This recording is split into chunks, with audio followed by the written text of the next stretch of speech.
la khalaqah lahum bil akhirah.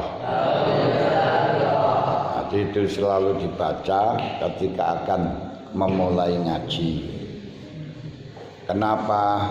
Kemarin sudah saya sampaikan di dalam ngaji agama itu yang dibutuhkan tidak hanya sekedar paham, tidak hanya sekedar ngerti, tapi yang dibutuhkan adalah hidayah. Yang dibutuhkan adalah hidayah. Nah, kemarin kita sudah mengetahui, kita sudah memahami bahwa hidayah yang kita butuhkan banyak sekali. Hidayah dari Allah banyak sekali. Cuman yang diringkas, hidayah itu diringkas menjadi berapa? Menjadi 5. Pertama, ilhamul fitri. Apa ilhamul fitri? Pemberitahuan Allah, pengajaran Allah, petunjuk Allah terhadap orang-orang yang masih suci, barang-barang yang masih suci, yaitu para bayi niku suci. Kedua, hidayah berupa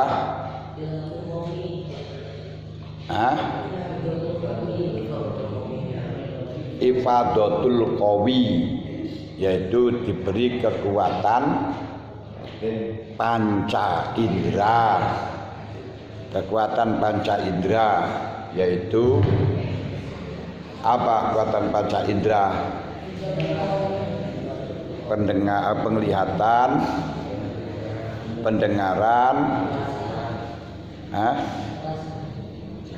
pendengaran, penciuman, perasaan dan rabaan.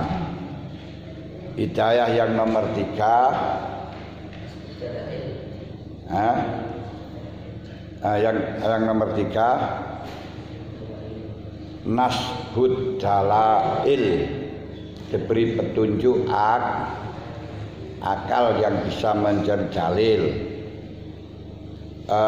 Itu yang menjadi keistimewaan manusia adalah hidayah yang nomor 3. Hidayah yang pertama, hidayah yang kedua diberikan kepada semua makhluk yang bernyawa.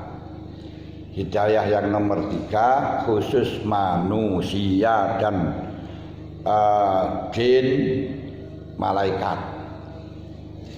Yang keempat apa?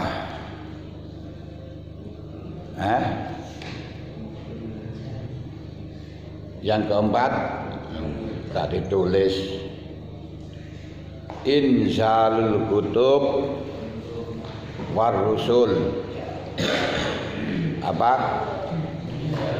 Inzalul kutub war rusul, artinya Allah menurunkan beberapa kitab dan para utusan. Akal saja tidak cukup, karenanya mencari Tuhan, mencari kebenaran dengan akal tidak akan pernah bisa didapatkan.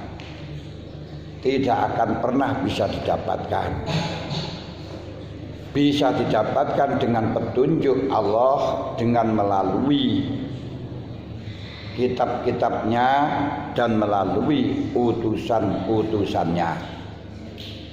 Kenapa mencari Allah tidak bisa dengan akal? Sebab akal itu bisa memahami, akal itu bisa mengerti ketika mendapat bantuan dari khawasil khamsi.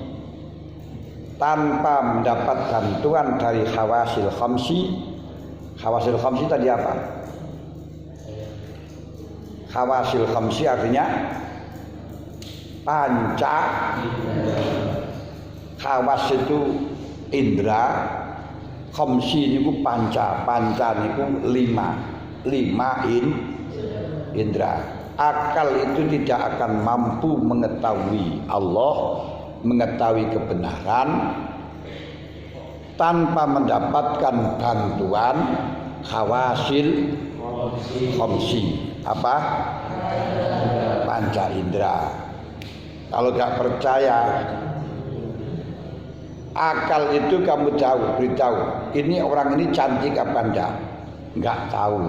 Sebelum ada bantuan dari penglihat, baru kalau sudah mendapat bantuan penglihatan akan tahu, wah ini cantik, wah ini jelek. Ini karena bantuan penglihatan. Karenanya kalau penglihatannya buram, bisa cantik menjadi jelek, jelek bisa menjadi cantik karena buram.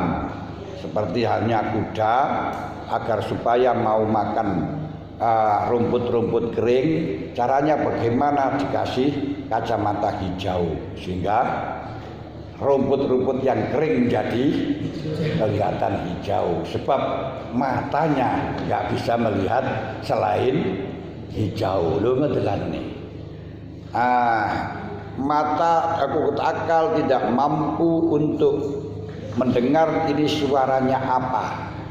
Suara merdu, suara gambreng, suara penyanyi, suara ngaji tanpa bantuan dengan pendengaran. Akal tidak mampu merasakan ini rasanya opil apa garam, tidak bisa. Tidak bisa membedakan antara asinnya garam dengan asinnya opil tanpa ada bantuan pengerasa. Ini halus atau kasar, akal tidak mampu kecuali dapat bantuan pengeraba. Padahal kebenaran tidak bisa didengarkan oleh telinga, tidak bisa dilihat oleh mata, tidak bisa dicium oleh hidung, tidak bisa diraba. Allah Ta'ala juga demikian, tidak bisa dilihat oleh mata, tidak bisa didengarkan oleh telinga, tidak bisa dicium dengan daya penciuman, tidak bisa diraba dan tidak bisa dirasakan. Oleh karenanya kalau orang akan mengetahui Allah, ingin tahu Allah dengan akalnya saja, tidak bisa, karena akal bodoh tanpa bantuan khawasil khamsi tidak mampu. Bisa kenal Allah, bisa kenal kebenaran dengan melalui apa? Hidayah yang keempat, rupanya inzalul kutub wa irsalul rusul. Orang yang mengetahui utusan Allah, orang yang mengetahui kitab Allah, belum tentu dia memahami, belum tentu dia ngerti, kecuali mendapat hidayah yang kelima. Apa yang kelima?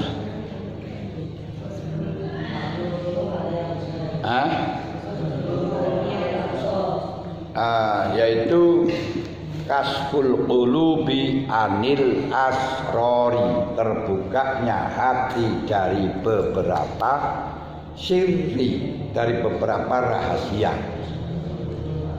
Banyak orang yang mengetahui tentang wajibnya Jumatan, wajibnya jamaah, wajibnya puasa, tapi karena tidak punya hidayah kasful qulub, belum dibuka, ya tidak pernah jamaah. Jangan dikira orang yang tidak puasa itu nggak ngerti kalau puasa itu wajib. Ngerti. Sudah mendengarkan beberapa pengajian, penjelasan di mana-mana, ngerti kalau itu wajib. Tapi sayang seribu sayang, karena dia tidak mendapatkan hidayah kasful qulub anil asrar, sehingga tidak sadar untuk melaksanakan. Jangan dikira para begenggek itu tidak ngerti kalau itu perbuatan jelek. Ngerti. Tapi karena tidak dapat hidayah, hatinya tidak terbuka, akhirnya tidak sadar untuk meninggalkan.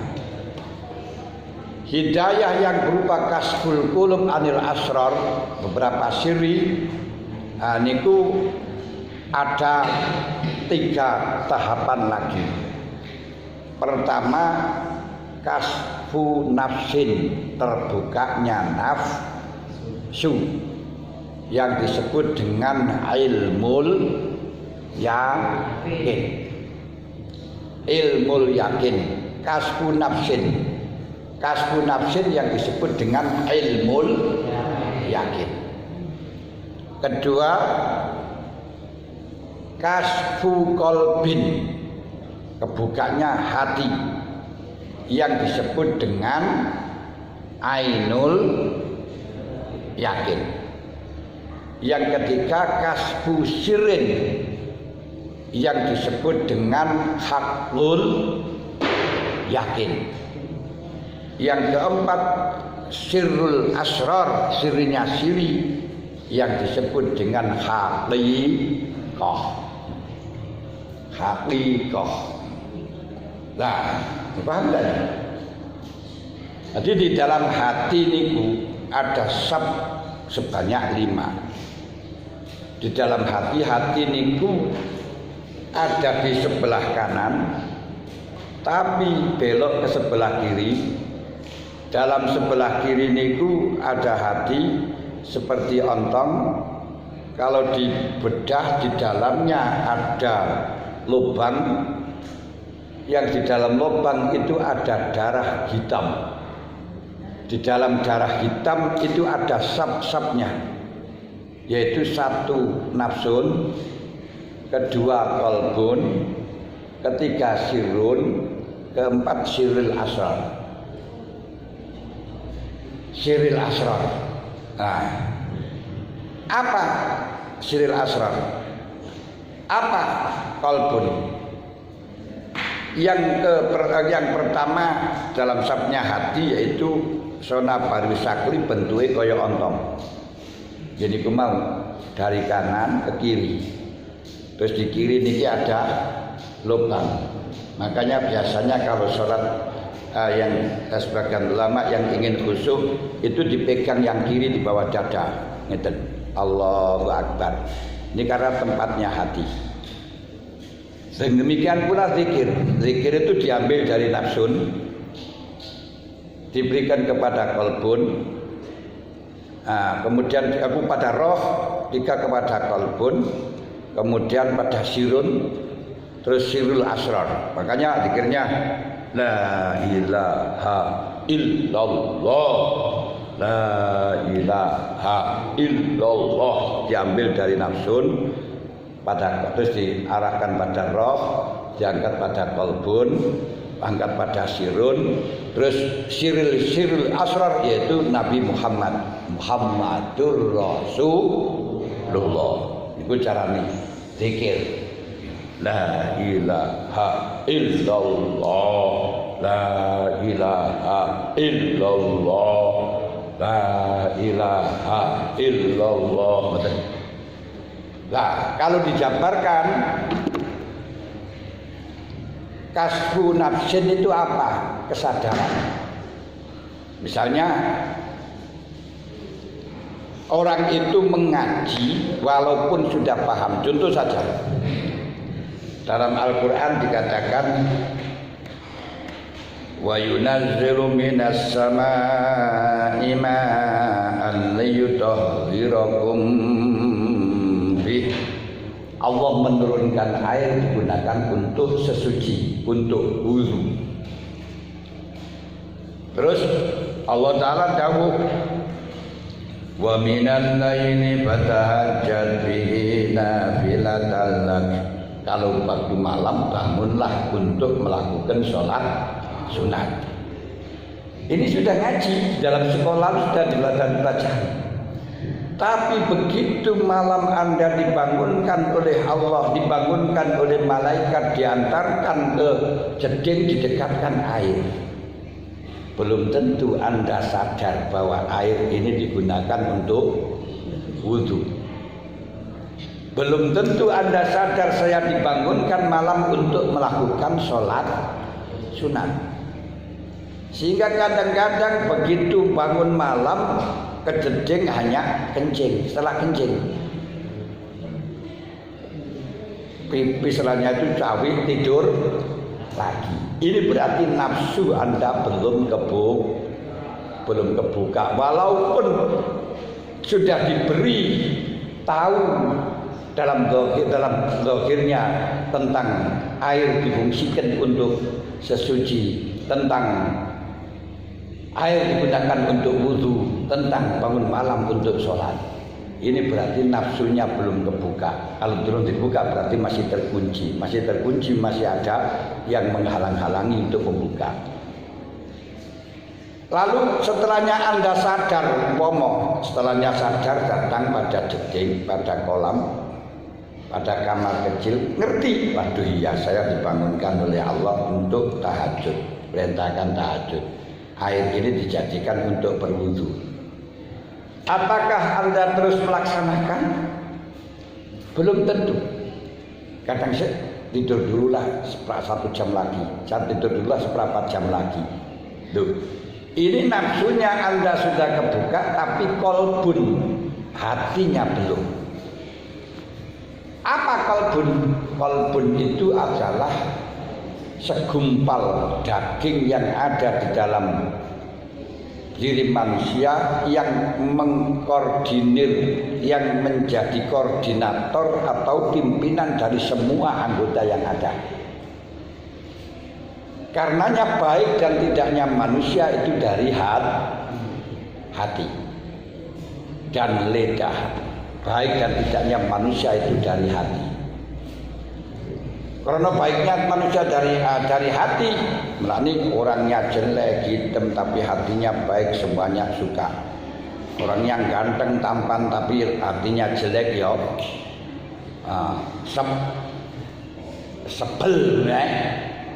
sebel. Kedua dengan lisan. Makanya Luqman Hakim seorang laki-laki yang bijak, pertama kali mendapat gelar hakim, orang bijak. Luqman itu asalnya Buddha. Makanya jangan kita pesimis walaupun Anda anak orang tukang ngarit, anak bakul terong, anak siapa saja. Karena Luqman Hakim itu seorang Buddha, seorang hamba, tapi bisa menjadi terkenal di internasional, diabadikan dari Al-Quran. Wa qala Luqmanu libnihi ya bunayya la ta'bud la ta'budaya la tusyrik billah. Loh, ini kenapa? Walaupun Buddha bisa terkenal, yaitu dia telah diberi oleh Allah dengan kalam hikmah. Hikmah itu apa? Apa hikmah? Wa may yu'tal hikmata faqad utiya khairan katsira. Hikmah itu adalah setiap sesuatu yang diketahui kebaikannya, itu namanya hikmahnya. Kebaikan atau kemanfaatan. Nah, ini ilmu hikmah, ilmu yang bermanfaat. Bukan ilmu hikmah itu ilmu yang iso ngilang gak iso balik, kaya lurah pasman, bukan itu. Betul. Lalu dipanggil oleh majikan si Luqman, dipanggil oleh majikan, ditanya, dimintai, Luqman, tolong saya sembelihkan kambing. Saya minta daging yang paling bagus.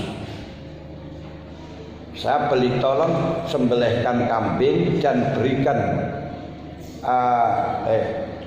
iku warnane nang kene. Ora kotor iki Iki kotor anune. Pinter. Nah, ini kan ini kotor kok dicepet iki salah sampean. Ayo.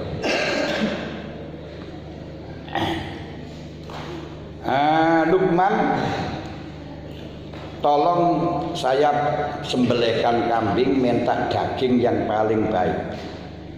Terus disembelihkan kambing, baru diambilkan apa? Hati dan lidah. Lain hari ditimbali lagi, Luqman, tolong sembelihkan kambing, saya minta daging yang paling jelek. Oleh Luqman juga diambilkan hati dan lidah. Baru ditanya oleh majikan, Luqman, kamu saya perintahkan nyembelih kambing untuk mengambil daging yang paling baik, ternyata kau berikan saya hati dan lidah, lisan, ilat, lidah, ilat. Saya minta daging yang paling jelek juga kamu kasih hati dan lidah. Ada apa, Luqman? Gimana? Maaf majikan, tuan, maaf tuan. Baik dan tidaknya daging itu terserah hati dan lidahnya. Jelek dan tidaknya itu juga melihat dari hati dan lidahnya. Walaupun orangnya ganteng, tampan, gagah, perkasa, cantik, manis dan genit, seksi, tapi hatinya jelek, lesannya jelek, tukang nyelatuan, cerebek ngomong, nggak terkontrol, orang akan menjauh. Gila jadi bojone kae kurus bendina dicelathuk bulene mergo lesannya jelek, hatinya jelek.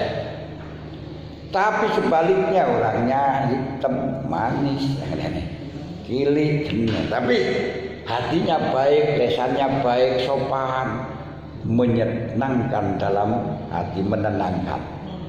Makanya hati itu adalah anggota yang terbaik. Dalam hati ini menjadi koordinator, menjadi promotor dan menjadi raja dari semuanya anggota.